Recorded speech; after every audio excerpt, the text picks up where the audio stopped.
Hola, muy buenas noches. Hoy estamos solos. La coequiper, por razones profesionales y otras actividades, hoy nos va a poder acompañar, pero sí dejó Karina un trabajo muy interesante sobre las consecuencias de la niña, o sea, todo el tema de sequías, pérdidas de ingreso de divisas en la Argentina, que un poco la idea central, vamos a trabajar hoy en el programa de hoy sobre estos temas, dando mucho hincapié. Vamos a estar trabajando qué pasa en el frente de todos, o sea, en el gobierno actual y la posibilidad de cómo se para enfrentar las elecciones del año próximo. Y también tenemos una invitada importantísima. Hoy es una diputada nacional de la Unión Cívica Radical del interior de la provincia de Buenos Aires, de la cuarta sesión electoral, es de la ciudad de Junín, y es una especialista en educación. Pero obviamente es una mujer que exuda política permanentemente, y vamos a plantearle a la diputada Dania Tabela el por qué la educación no está dentro de la agenda importante de la Argentina. Sabemos que las preocupaciones centrales son la inflación, el costo de dinero, digamos, lo que le ingresa al trabajador o al profesional, la inflación lo supera permanentemente. Y el otro tema que está siempre, desde siempre, porque ahora tomó una dimensión muy importante, es la inseguridad. ¿Y por qué no la educación? Si la educación es el alma central a efectos de poder desarrollar un país con todas las preocupaciones que tiene. Sin educación no hay futuro, y este me parece que es uno de los grandes dramas que tiene hoy nuestro país, ya desde hace muchísimos años. Sobre estos temas vamos a estar hablando, vamos a presentar, como dije, un cuadro general de la pérdida de ingreso de dólares genuinos que tanto necesita la Argentina a efectos de la sequía pronunciada que se vino dando en el país. Todos y estos temas lo vamos a ir viendo en el programa de hoy. Acompáñenme.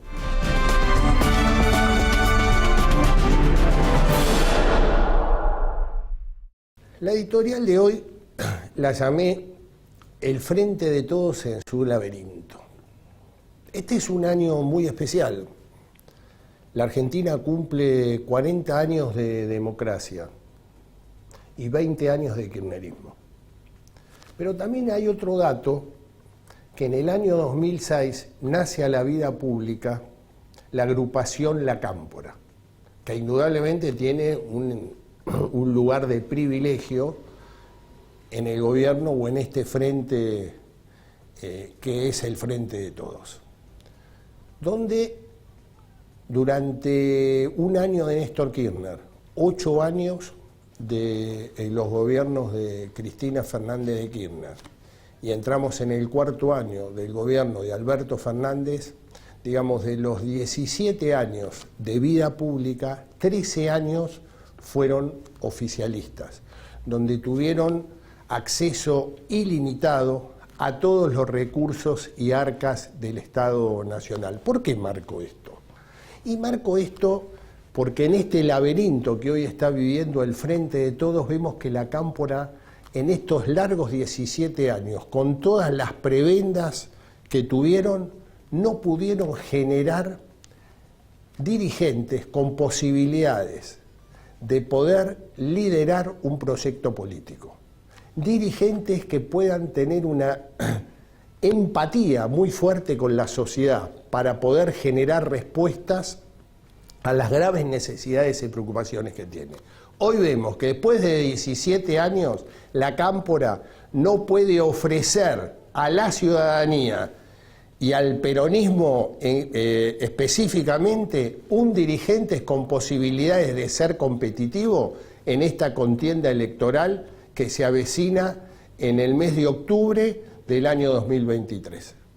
Y obviamente esto repercute fuertemente porque la líder de ese Frente de Todos, que es Cristina Fernández de Kirchner, digamos, goza de un liderazgo en minoría, digamos, liderando muy fuertemente el sector duro kirchnerista, Pero el grave problema que tiene Cristina Fernández de Kirchner, como lo tiene Mauricio Macri y como lo tuvo Carlos Menem, es poder volver a construir mayorías. Este me parece que es el dato central. Es muy fuerte, es muy sólida Cristina Fernández de Kirchner en el núcleo duro. Le cuesta ampliar. Ahí creo que perdió la empatía, perdió ese 54% que en el 2001 lo desperdició totalmente al decir vamos por todo. Y no fueron por nada, porque el país lamentablemente desde esas épocas empieza, digamos, una caída permanente y no para de caer, en el cual las necesidades y preocupaciones ciudadanas son cada vez mayores. Por otro lado, el presidente de la República, donde 7 de cada 10 argentinos están en contra de su gestión, digamos, gozando una muy mala imagen con respecto a la ciudadanía, está planteando que quiere ser nuevamente candidato para ir a la reelección en el año 2023. Y este me parece que es otro de los problemas centrales. El kirchnerismo duro dice no, lo de Alberto Fernández fue, Alberto Fernández se está sosteniendo como sea para no seguir debilitándose ya a un gobierno muy débil. Yo, en la editorial de la semana pasada decía: los dirigentes políticos te acompañan hasta la puerta del cementerio, al cementerio no entra nadie, y yo creo que eso es lo que le está pasando al presidente de la República, cada vez en un grado de mayor soledad, con muy poca gente o funcionarios defendiéndolo. La figura estelar de este frente de todos es el actual ministro de Economía, Sergio Massa. Hablé en pasado, el que mayor consensos tenía dentro del arco político, sindical, empresarial, aliados al frente de todos. Indudablemente, el hecho de que la inflación es un potro muy difícil de domar, la magia de Sergio Massa se empieza a deshilachar. Creo que queda en claro que lo de Massa fue poner paños fríos a una situación muy delicada. Creo que indudablemente la presencia de Massa en el gobierno nacional evitó un desastre, pero indudablemente en el avanzar hacia llegar a octubre de este año cada vez se le está haciendo más difícil. Es muy difícil domar la inflación. Él había empezado a pensar que esa era su carta de triunfo, llegar a una inflación de 3% mensual. Lo que estamos viendo es que esto está disparado, y en el cual la figura de Massa se empezó a deshilachar como candidato a presidente de la República. Quedan pocas opciones. Una de las opciones es nuevamente Daniel Scioli, con un discurso muy lineal: fe, esperanza y agenda productiva. ¿Alcanza? ¿Podrá alinear a todos los sectores del Frente de Todos y específicamente a los justicialistas de las provincias, que con un discurso de fe, esperanza y agenda productiva puede ser competitivo? Bueno, esa es una primera incógnita. Hoy Daniel Scioli nuevamente puede estar en la grilla de posibilidades de ser candidato a presidente. Y después tenemos dos gobernadores. Uno es Jorge Capitanich, que en estos últimos días tuvo un golpe político muy fuerte en su provincia. Él había eliminado en diciembre del año pasado las internas abiertas y simultáneas provinciales. El Tribunal Superior de Justicia de la provincia de de Chaco, en estos días pasados la declaró inconstitucional y volvió a restituir las PASO, o sea, las internas abiertas y simultáneas. Con lo cual, la provincia de Chaco se vuelve competitiva, porque las diferencias de Juntos por el Cambio se van a dirimir en unas internas abiertas, y en el cual eso le va a dar un volumen a la fuerza opositora en la provincia del Chaco, que indudablemente va a tener que pensar mucho más Jorge Capitanich en su reelección como gobernador de la provincia que en su proyecto nacional. Y nos quedan dos gobernadores más. Uno es Juan Mansur, El 14 de mayo va a elecciones acompañando a Osvaldo Yaldo como gobernador de la provincia, él como vicegobernador. Dicen que si gana ese mismo día lanzaría su proyecto nacional como candidato a presidente de la República. Pero hay un dato, y a eso habría que seguirlo con mucho detenimiento. Estaría, digamos, charlando mucho con Juan Schiaretti. También se podría dar la posibilidad de que Juan Mansur juegue un proyecto dentro de las PASO en el peronismo local. Como vemos, el laberinto del Frente de Todos es muy importante. Y para terminar, sigamos de cerca el conflicto político entre el actual gobernador de la provincia de Buenos Aires, Axel Kicillof, y el presidente o el líder de la agrupación de la Cámpora, Máximo Kirchner.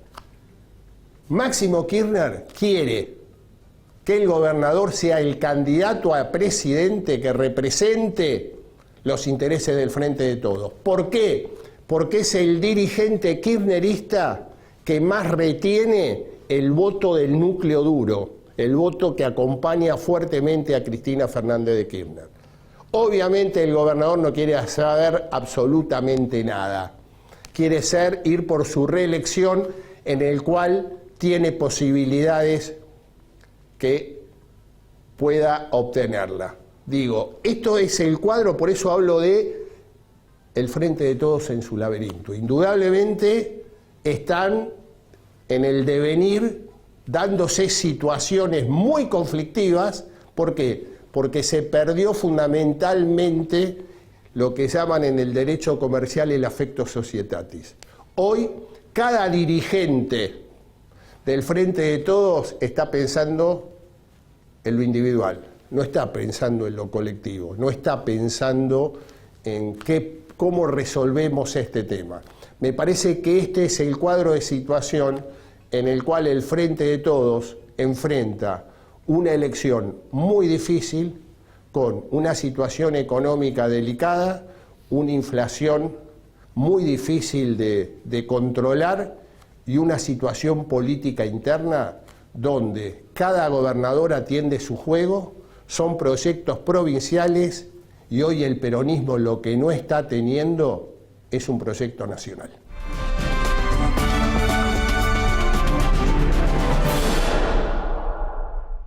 El costo de la sequía 2022-2023 superaría los 20.000 millones de dólares. Contabilizando solamente la soja, el trigo y el maíz, ya supera los 14.000 millones de dólares. Según un informe elaborado por el Departamento de Informaciones y Estudios Económicos de la Bolsa de Comercio de Rosario, la sequía hizo caer la proyección de cosecha de soja, trigo y maíz en 50 millones de toneladas. Incluso con los mayores precios, la pérdida de ingresos netos del sector productor ya asciende a más de 14.000 millones de dólares. No hay palabras para describir el impacto que ha tenido una campaña marcada por todos los récords históricos de tiempo.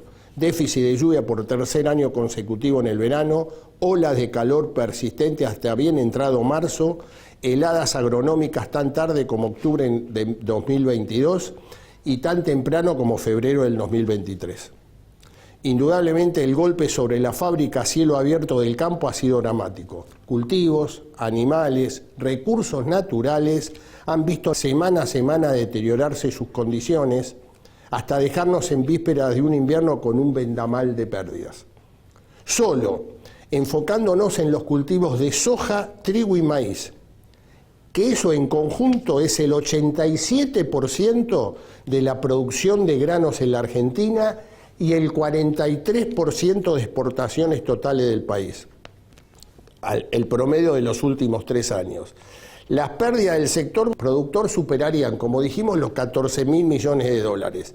Pero si le sumamos el impacto a una menor demanda de fletes, labores, servicios financieros, entre otras pérdidas totales por la actividad económica, estaríamos llegando casi a los 20.000 millones de dólares. En otra palabra, la sequía ya se ha cobrado 3 puntos del Producto Bruto Interno Argentino, estimado para el año 2023. Respecto a las exportaciones netas de los complejos de trigo, soja y maíz, eso es incluyendo los despachos de aceites, harinas, biodiesel y además productos obtenidos por el procesamiento de los granos, la proyección de ingreso de divisas para la campaña 22-23 cae a 21.740 millones de dólares, 13.950 por debajo de la anterior campaña 2021-2022 y 14.000 millones de dólares por detrás de lo que se proyectaba al momento de las siembras en septiembre de 2022. Obviamente estamos viendo que vamos a tener un año en curso muy complicado en medio de un proceso electoral. Y por último, como consecuencia de la retracción de las exportaciones argentinas de granos y sus productos, se espera que el impacto sobre la recaudación de derecho de exportación resulte en una caída superior a los 2.314 millones de dólares respecto a lo esperado al momento de la siembra. En tanto, se perderían otros 3.700 millones de dólares en concepto de impuestos, incluyendo ganancias. De este modo, la sequía habría erosionado ingresos al fisco, al Estado Nacional, por un valor de más de 6.000 millones de dólares. Como vemos, un panorama bastante sombrío.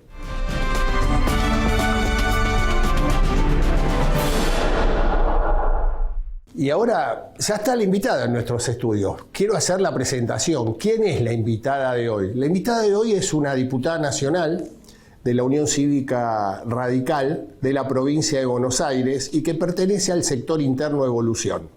Es la diputada nacional y contadora pública Dania Tabela. Es diputada nacional de Evolución Radical por la provincia de Buenos Aires desde el año 2021.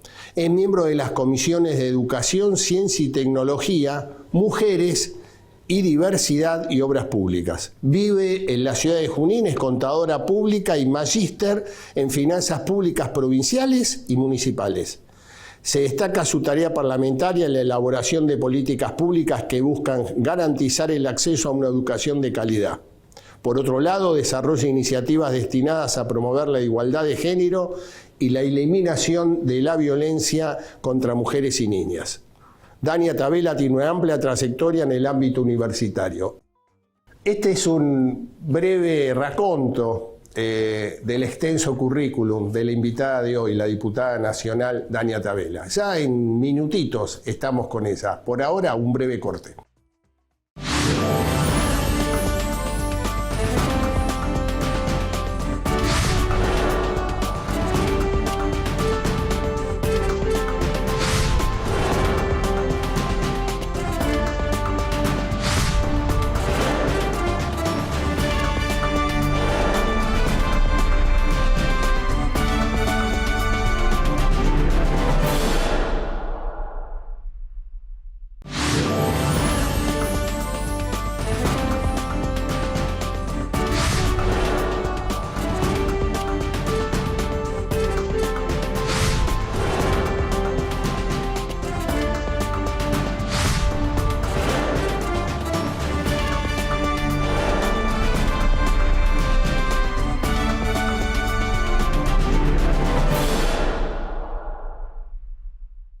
Bueno, como lo prometido es deuda, dijimos que iba a estar la diputada nacional Dania Tabela en el piso. Gracias, Dania, por Hola, estar. Carlos, ¿qué tal? ¿Cómo estás? Muy bien, te agradezco que estés. ¿Y sabes cuál es la idea? La idea es, yo lo que estoy viendo es inflación, inseguridad como ejes centrales. Que hay un tema que cuesta mucho que entre en la agenda central de los conflictos o necesidades de los argentinos, que es la educación. Como persona que conoces ese rubro, venís de la universidad, fuiste vicerrectora de una universidad nacional, la UNOVA en este caso, hemos leído algunos papers tuyos. El tema de la educación es gran parte de la solución a estas dos preocupaciones. Un poco esta fue la idea del por qué hoy quería charlar un rato con vos.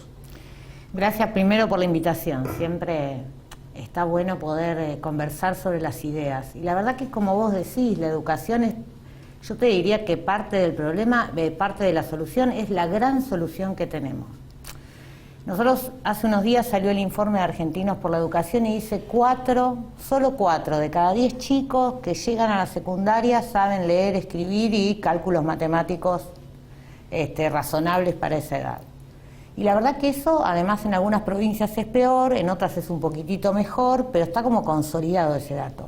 Eso significa que 6 de cada 10 están afuera de la posibilidad de terminar el colegio secundario si no hay una política activa que remedie lo que no aprendieron y que además los acompañe a finalizar. Y la verdad es que vos hoy tenés el dato de que 5 de cada 10 de los que empiezan no terminan el secundario. Eso se acentúa en los sectores más vulnerables. Eso se asocia directamente a la inseguridad. Porque aquel chico de 15, 16 años que no consigue un trabajo porque no tiene terminada la secundaria, que es casi como el requisito indispensable para ingresar al mercado productivo, termina siendo preso del avance del narcotráfico, del avance de las pequeñas mafias en el conurbano bonaerense, y eso aumenta la inseguridad. Entonces tenés una economía terriblemente deteriorada por la inflación, una economía informal que no genera puestos genuinos de trabajo, y tenés la gran parte de los jóvenes de la Argentina, 7 de cada 10 por debajo de la línea de la pobreza, y además no pudiendo concluir sus estudios secundarios. Si no trabajamos sobre eso, no hay solución de mediano y largo plazo para el tema de la inseguridad, porque vos podrías hacer, en la medida en que avanza la campaña, aparecen cada vez más, medidas rupturistas, disruptivas, gente que dice, no, traigamos al ejército, la gendarmería, esto, aquello, lo otro. La verdad que en el corto plazo podés mejorar los controles, podés mejorar algunas condiciones de seguridad, pero si no aportás políticas en serio a la educación de los chicos, en el mediano y el largo plazo esto no lo resolvés. Y hay programas, digamos, porque digamos, el eje central sigue siendo la falta de diálogo. O sea, yo creo que ese me parece uno de los datos centrales, que la política no pueda dialogar para generar, como bien decís vos, una política de mediano y largo plazo, sacando la coyuntura. Ahora, hay ganas, se ve posibilidades de implementar un proyecto educativo de mediano y largo plazo. Mira, yo creo que cada vez somos más conscientes, toda la política argentina, de que este es un tema. Después hay sectores con los que uno dialoga mejor y otros con los que dialogás peor, digamos, en términos de lo que esperás electoralmente. La educación, lo primero que pasa es que los resultados no los ves en el instante. Y a los 2 años cualquier gobernador de la provincia de Buenos Aires tiene que ir a discutir sus legisladores. Entonces, cuando vos vas con un proyecto educativo, la verdad es que los resultados no los vas a ver en los primeros 2 años. Por eso es importante el diálogo y la posibilidad de planificar. A mí me ha tocado ser funcionaria del gobierno de Cambiemos y poder llevar este diálogo adelante en el sector universitario. Y de hecho gran parte de las medidas o de las propuestas y trabajos que ha llevado adelante el actual ministro, no el anterior, el actual ministro de Educación, que también viene del sector universitario, tienen que ver con los diagnósticos y con las conversaciones que construíamos durante mi gestión. Y la construíamos, yo te digo, mira, no te digo hice el diagnóstico, te digo construíamos el diagnóstico, peronismo, reformismo, radicalismo, el PRO, todos construíamos un diagnóstico de lo que se necesitaba en el sistema universitario, que como vos bien sabés, es de los más conservadores, sí, con lo cual los cambios lleva su tiempo, pero construimos un diagnóstico, el ministro a partir de ahí pudo generar, junto con el secretario de Políticas Universitarias actual, pudo generar una serie de líneas de trabajo, y yo no tengo dudas que es parte de lo que el sistema universitario va a seguir trabajando. De hecho, hace unos días los rectores del reformismo se reunieron con Gerardo Morales y le llevaron un documento basado en esas propuestas. Lo que quiere decir que hay un consenso en algunos temas. Ahora este consenso tiene que ir a lo más urgente, y lo más urgente es la educación obligatoria, porque además vos ahí tenés que lograr equiparar las provincias. Sí. Porque desde la provincialización para acá lo que hicimos fue agudizar las dificultades y las diferencias. Ahí es, digamos, lo que en el análisis que yo veo de las políticas de la época de los 90, yo creo que el tema de la educación pasando a las provincias es como que en estos 20 y pico de años lo que uno percibe es que se corrió el eje del protagonismo. O sea, en general la educación, el protagonista es el alumno, es el estudiante. La percepción que yo tengo, o mi análisis, es que se corrió el eje y el protagonista son el sindicalismo educativo. O sea, se generó una burocracia sindical, que por ahí la figura es Baradel porque es provincia de Buenos Aires. Que lo conocemos más. Exactamente, pero en todos lados pasa lo mismo. Sí, sí, y al no haber la posibilidad de unificar política, lo que te termina pasando es que justamente la negociación gobernador o ministro de Educación, ministro de Economía de la provincia con el sindicato más representativo es lo que se lleva puesto el resto de las definiciones. Fíjate que no fue el caso de la provincia de Buenos Aires este año, porque como Baradel y Kicillof tienen sintonía política, no ocurre, pero la verdad es que los 4 años del gobierno de María Eugenia Vidal, sí, los primeros 3 meses e incluso los últimos 2 años del gobierno de Daniel Scioli, si te acordás. Sí, me acuerdo perfectamente. Yo me acuerdo porque mi hija empezaba el jardín de infantes y era un paro todos los días.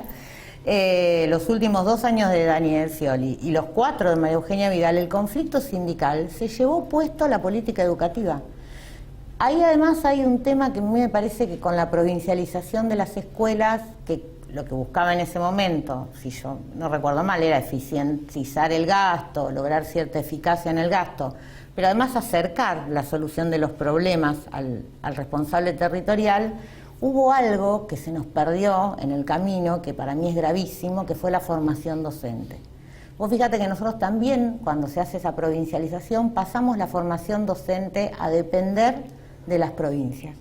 Y ahí vos acentuás las desigualdades que tenés entre las distintas provincias. Por eso yo hace poco presenté el proyecto de ley, no se pudo discutir porque es un tema donde justamente transversal a los sindicatos, pero yo no tengo dudas que muchísimos compañeros de los distintos frentes que integran la Cámara de Diputados están de acuerdo que esto hay que discutirlo. Tiene que ver con ir a un proceso de acreditación de calidad de las carreras de formación docente, independientemente de que dependan de las provincias. Pero sí tenés que ir a un proceso de acreditación de la calidad, porque si vos no mejorás a quien se para enfrente del aula, a quien tiene que hacer que ese alumno vuelva a ser protagonista, porque hoy eso es más necesario que nunca, por cómo se construye el conocimiento, ¿no? Si vos no preparás mejor al que está como responsable de ese proceso, va a ser muy difícil que puedas revertir los malos resultados que tenés. Sí, yo eso creo, y la pregunta es, ¿se puede volver para atrás en el sentido de volver a nacionalizar la educación o es una utopía imposible? Yo creo que hoy eso no es posible, pero sí creo que se pueden definir las políticas educativas de una manera más central, incluso con los propios gobernadores. Un tema tiene que ver con esto de la acreditación de la calidad. Vos lo debieses hacer a nivel nacional, como hacemos con las carreras universitarias. Sí. Fíjate que son todas las universidades autónomas, sin embargo todas pasan por el mismo proceso. El otro tema es el tema de la paritaria nacional. La paritaria nacional tiene que seguir existiendo, esa mesa tiene que seguir existiendo, porque es la que te fija un rumbo respecto de la discusión salarial. Que funcionó bien. Durante el gobierno de Persic en educación creo que logró buenos resultados. Y durante los 2 años que Esteban Bullrich estuvo frente al Ministerio de Educación también. Sí, después se suspendió y eso genera otra vez esto que yo te digo, la disparidad.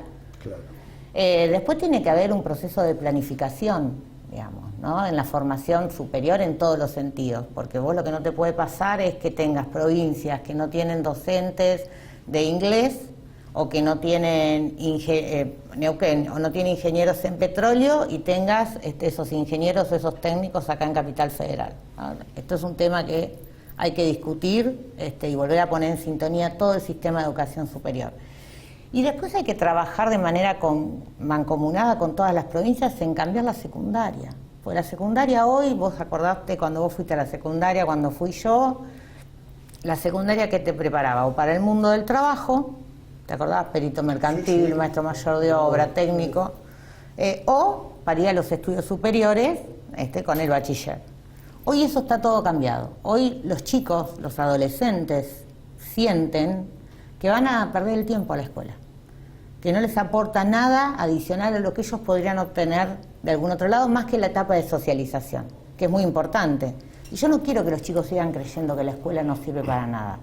Entonces, para eso hay que volver a tener un objetivo. ¿Para qué te prepara la escuela secundaria? Para el mundo del trabajo, entonces hay que asociarla a las prácticas preprofesionalizantes, a los oficios, a la formación en el uso de las nuevas tecnologías de computación, pero también de comunicación, de las habilidades de manejos de grupo, interpersonales. Te tienes que preparar para el mundo del trabajo o para seguir los estudios superiores, o ambas.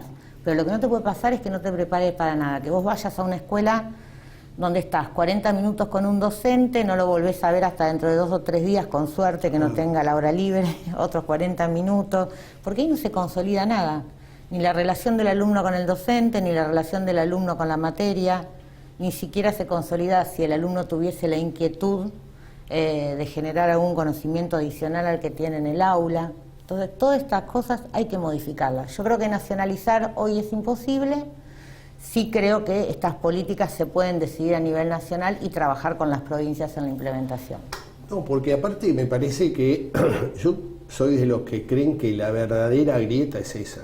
La grieta educativa hoy, porque los padres o las familias que pueden evitar lo que es la escuela pública, cuando al menos en muchas generaciones de argentinos fue el lugar central de la movilidad social. La escuela pública era la garantía de movilidad social ascendente y además era el factor de integración social. Yo siempre cuento lo mismo. Yo hice la escuela primaria en la escuela número 1 de San Clemente del Tuyú. A esa misma escuela iba el hijo del intendente, Germán de Jesús, el hijo de Juan Pablo de Jesús, de Juan de Jesús, Juan Pablo es el hermano, el hijo de Juan de Jesús, yo que era hija de un albañil y de una empleada pública, y compañeros que vivían en los barrios más periféricos del pueblo. Íbamos todos a la misma escuela.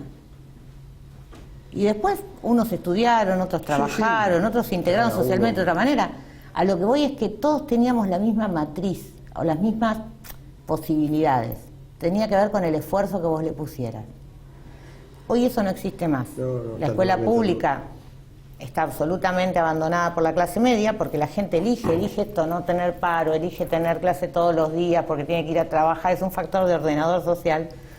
La calidad es más o menos la misma, entre una escuela privada y pública, no hay grandes diferencias, salvo algunas escuelas muy particulares en el interior de la provincia de Buenos Aires, la mayoría son muy parecidas, pero la realidad es que la clase media migró a esos lugares. Entonces, seguís fragmentando la sociedad y, como vos bien decís, es la verdadera grieta que tenés. Porque aquellos que más vulnerables siguen siendo cada vez más vulnerables y tienen cada vez menos oportunidades, y aquellos que pueden salvarse de esa vulnerabilidad, entre comillas, van aumentando sus posibilidades. Y lo vimos en la pandemia, 2 años de escuela cerrada. Totalmente. El chico que tenía conectividad, bárbaro. El que además el papá o la mamá le podían pagar un maestro particular para algo, mejor. El que tenía además en su casa padres que no tenían que ir a trabajar igual y podían darle una mano con las tareas, mejor. Bueno, eso no es el común de nuestros chicos. No, si eso es, yo creo que, fíjate mismo vos, con respecto a esta grieta, tiene que ver con lo que es en la región. Argentina históricamente era el modelo a imitar de todos los países de la región. Hoy vos ves los números, las estadísticas, fuimos superados ampliamente por otros países. O sea, veo, digamos, por eso digo, me parece un tema central en la posibilidad de las campañas en esta realidad electoral que estamos viviendo.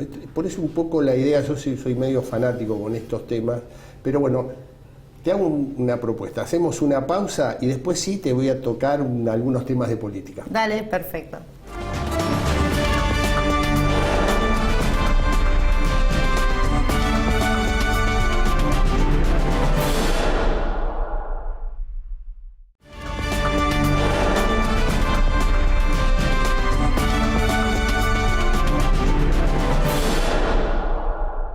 Bueno, seguimos la charla con Dania. Dania, al margen de tu especialidad, que el tema educativo indudablemente lo tenés a flor de piel, sos una mujer que exuda política, sos una mujer política en un año electoral y fundamentalmente sos una dirigente de la provincia de Buenos Aires, con todo lo que significa la provincia de Buenos Aires y viendo, digamos, la lectura que uno puede hacer es donde Juntos por el Cambio está muy disperso, ¿no? Digamos, como que hay muchas líneas y es un tema donde lo que llega es más confusión que claridad, ¿no? En esa interna de Juntos. Poca claridad te puedo aportar, formo parte de los que estamos confundidos. No, primero sí una cuestión que me parece importante, que tiene que ver con lo que hablábamos antes y que tiene que ver con la política.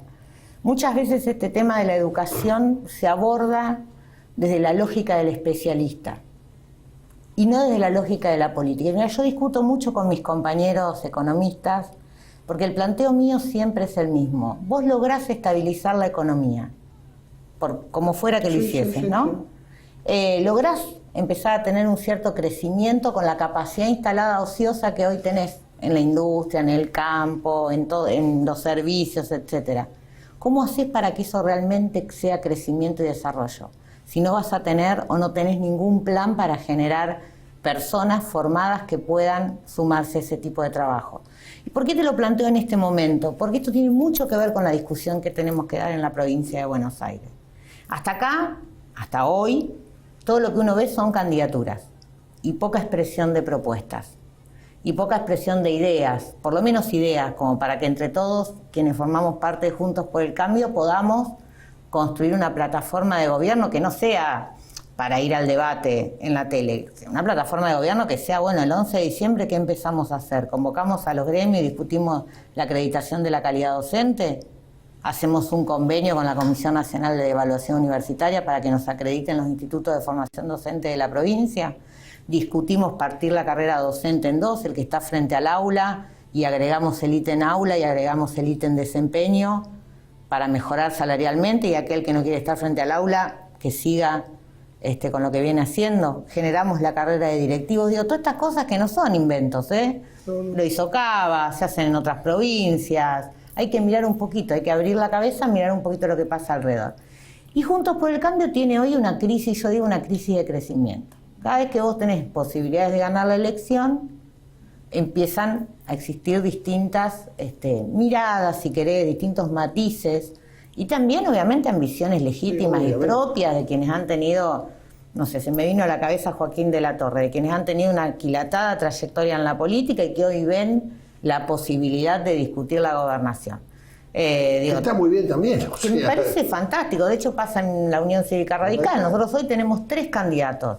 ¿Quién podría decir que ni Maxi Abad, Gustavo Pose, Martín Tetas, quién podría decir que ninguno de ellos 3 está en condiciones de discutir ser gobernador de la provincia de Buenos Aires? Son 3 hombres con distintas trayectorias, pero ligadas a la provincia de Buenos Aires, con conocimiento en la gente, con un compromiso altísimo con la política. Digo, me parece que está muy bien. Lo mismo pasa del lado del PRO, con el Colo Santilli, con Joaquín, Javier o Grindetti, digamos, o Ritondo. Si no lo nombro, después se va a enojar porque lo veo todo el tiempo en la Cámara de Diputados. Digo, ahora todo eso está muy bien hasta un determinado momento en el que los bonaerenses queremos tener alguna certeza. Y la primera certeza que queremos tener los bonaerenses es que le vamos a ganar a Kicillof. Los bonaerenses que estamos en Juntos por el Cambio.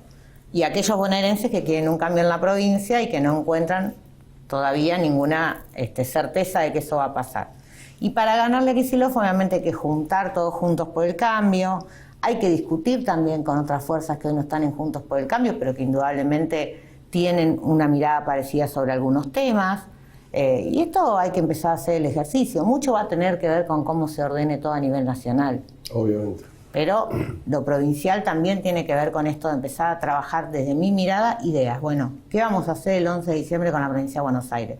Autonomía municipal, reforma de un Estado que vos lo conocés bien, es el más vetusto de la República Argentina, educación y después, por supuesto, medidas de coyuntura que aborden el tema de la inseguridad y que aborden el tema de la reactivación económica. Sí, yo creo que es...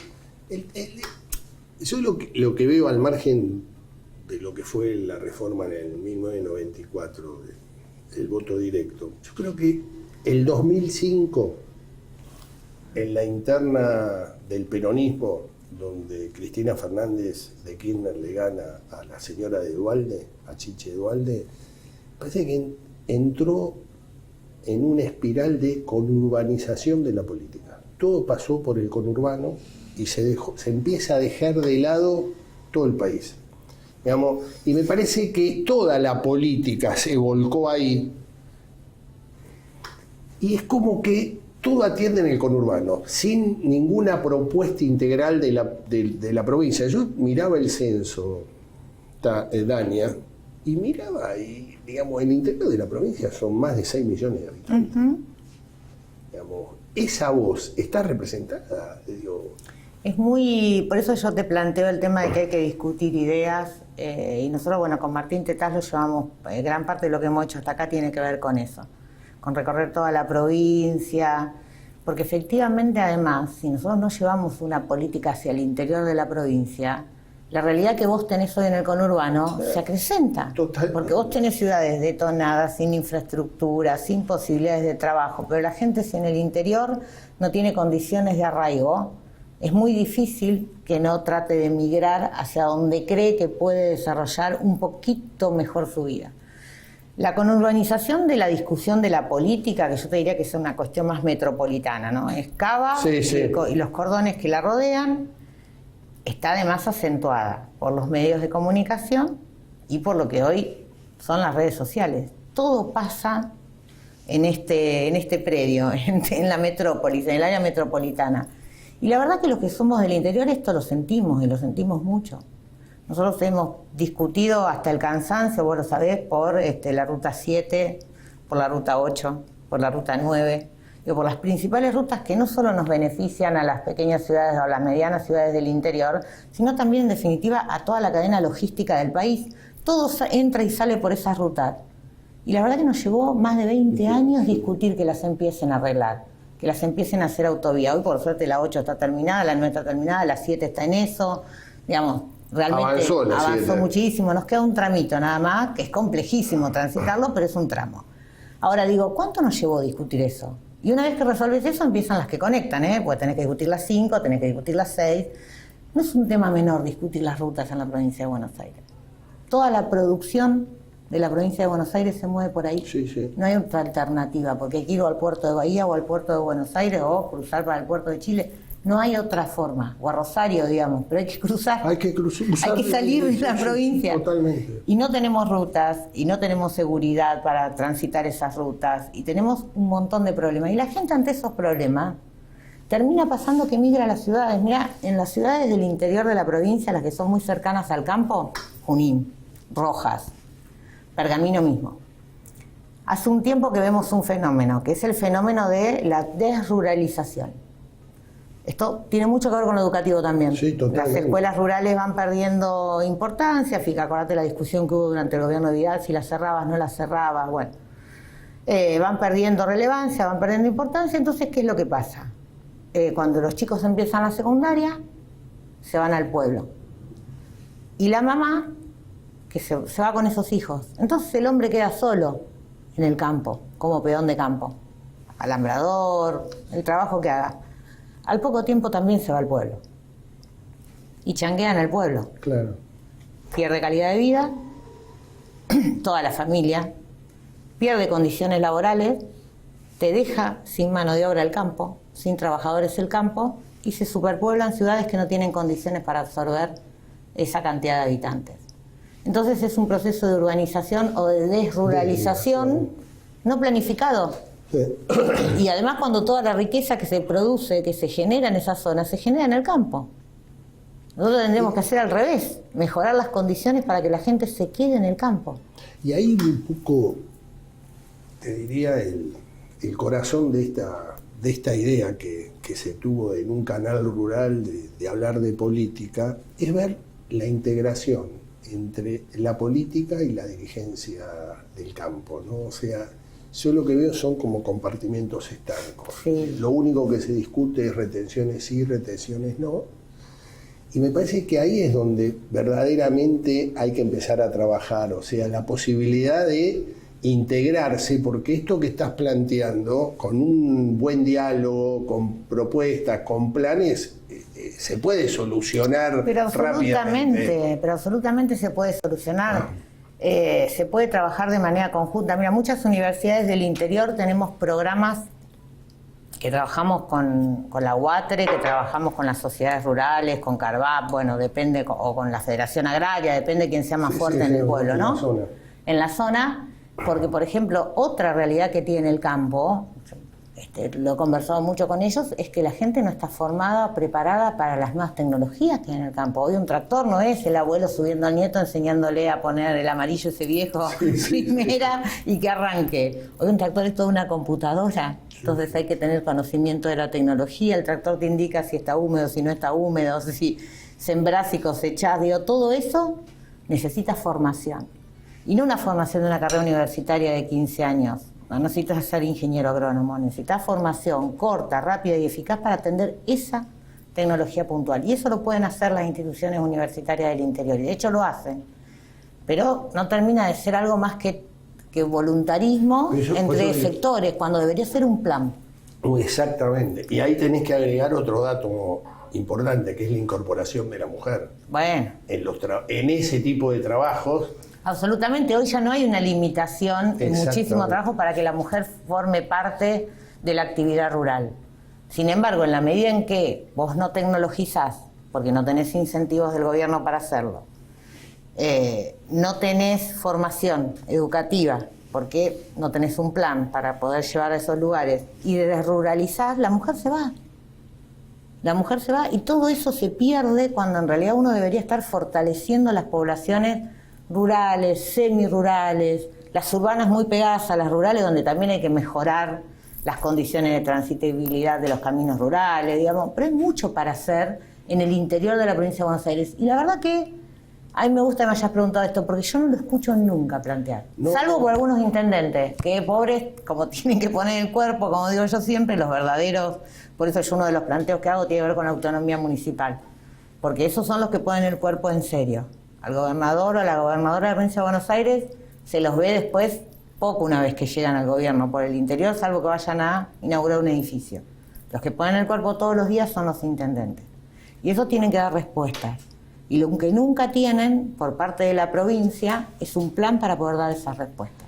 No, por eso son temas que hace años que me preocupan, que los vengo viendo que no hay ningún tipo de respuesta. Uno trabajó mucho en provincia de Buenos Aires, conoce la provincia de Buenos Aires, vemos ciudades que hoy mismo, dentro de una situación crítica económica, o ve la Argentina, tenés ciudades que están viviendo de una manera diferente, y vos decís, si vos hablas de Tandil, de Coronel Suárez, así me surgen dos ejemplos. Pergamino, que poco tienen que ver con lo que está pasando en las barriadas del Gran Buenos Aires, o mismo en todo el sector sur de la capital federal. Por eso digo, me parece que hay tanto para desarrollar, está todo tan yermo, y que la política está como desconectada de todo eso. Absolutamente, porque no hay generación de diálogo, porque tenés que hacer el esfuerzo. No alcanza con que vos vayas y pases un ratito por una ciudad. Tenés que sentar, tenés que hablar con las instituciones, tenés que hablar con los que conocen. Yo siempre digo, a mí me tocó hacer toda mi experiencia como vicerrectora de la Universidad en Junín. La principal fortaleza que tenía Junín, que tiene Junín, es un núcleo de instituciones intermedias que, independientemente de la política, porque han estado más cerca o más lejos del intendente, independientemente de la política, siempre van para adelante en el desarrollo de la ciudad. Y yo la verdad que creía que era un fenómeno muy de Junín, hasta que me tocó ingresar a la política y recorrer la provincia de Buenos Aires. Y cuando la recorres, en casi todas las ciudades del interior de la provincia te vas a encontrar con un núcleo de instituciones, desde bomberos voluntarios hasta comercio e industria, hasta la Federación Agraria, sindicatos y la política, que piensan en el desarrollo de sus ciudades. Lo que nunca tienen es el apoyo de arriba para ir en esa lógica. Sí, sí, eso que estás diciendo es, digamos, el corazón Es el de corazón todo de la provincia de Buenos Aires. interior de la provincia de Buenos Aires. Eso se nota.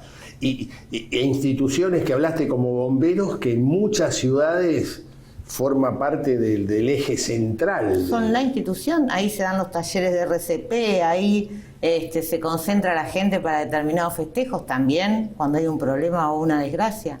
Digo, cooperativas, muchísimas instituciones intermedias que hacen al corazón de la ciudad de la provincia de Buenos Aires, que no tienen la posibilidad de esto, de generar una propuesta integradora de su ciudad con las otras ciudades vecinas, de la manera que permita crecimiento productivo, que permita mejorar las condiciones educativas. Yo cuando discuto siempre la creación de universidades en el interior, todo el mundo cuestiona, ¿no? Porque las universidades son más, y entonces el cambio que significa tener una universidad en el interior. No solo porque los chicos que no se pueden ir a estudiar puedan estudiar, sino porque genera arraigo, pero además porque trae a un montón de profesionales que se fueron y que ahora vuelven porque tienen una oportunidad distinta de crecimiento y desarrollo. Pero además permiten que personas de edad, que ya superaron la edad estándar de ingresar a la universidad, retomen sus formaciones. Y se genera además una especie de diálogo en torno a esto.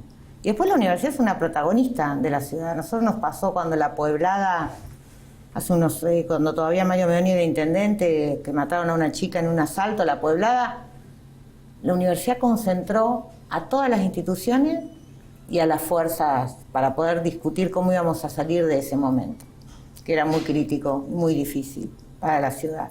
Cuando fue el COVID pasó lo mismo. Más una vez una referente social me decía, son como un cabildo.